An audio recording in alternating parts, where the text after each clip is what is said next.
From 1948 through 1973, productivity went up by 95.7% and hourly compensation also went up by 90.9%.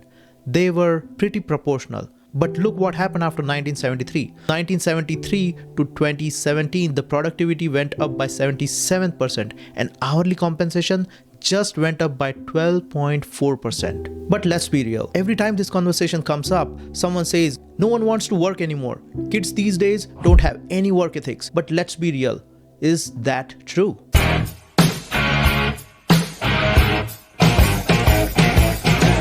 I still remember the moment I realized something was wrong.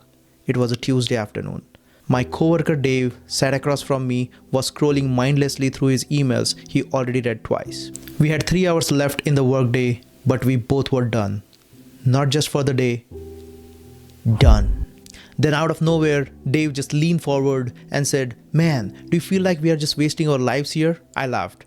Not because it was funny, but because the same thought has been screaming in my head for months now. That was a few years ago. Dave quit 2 months later. And now I can't scroll through my phone without seeing another story just like this.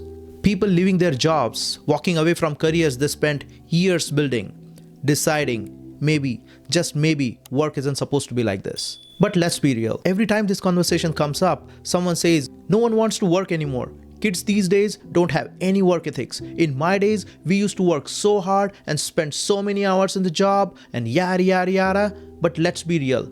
Is that true? Because from where I am sitting, it doesn't look like laziness. It looks something much, much bigger. They call it the Great Resignation, quiet quitting, or the anti-work movement. Whatever name you want to slap onto it, something is happening.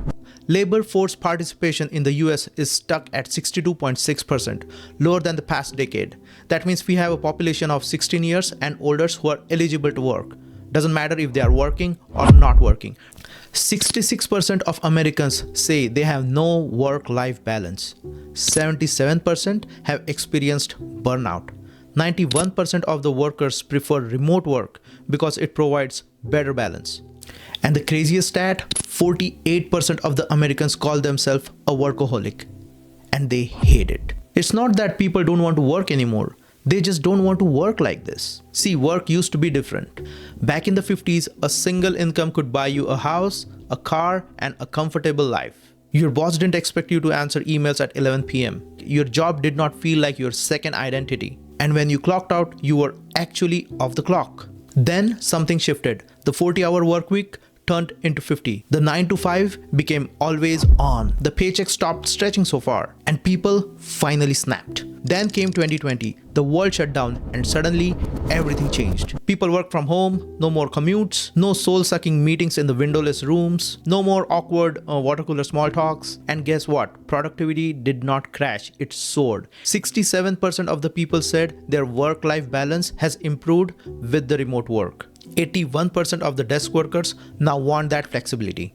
Working remotely just 1 day a month makes employees 24% happier and more productive. For the first time, people saw another way to work. Then as things started reopening, corporations asked the employees to come back to work. And everyone was like, wait, why? Let me tell you about Sarah. She had the perfect job. 6 figures, benefit, the works, everything was perfect. A career she had spent years building. But last year, she was working late. Again, answering emails while trying to juggle dinner, when her 5-year-old walked into her home office and asked, "Mama, why do you love your computer more than me?" That was it. She quit 2 weeks later. No plan, no backup, just a realization that a paycheck isn't worth missing her life. 73% of the workers say work-life balance is a top priority when job hunting. 61% wouldn't take a job if it interfered with their personal life. 48% would quit if work made them miserable. People talk about work dissatisfaction, but let's address the elephant in the room, the pay. Only 49% of the workers are happy with their pay. That means over half of the workforce is dissatisfied with their pay.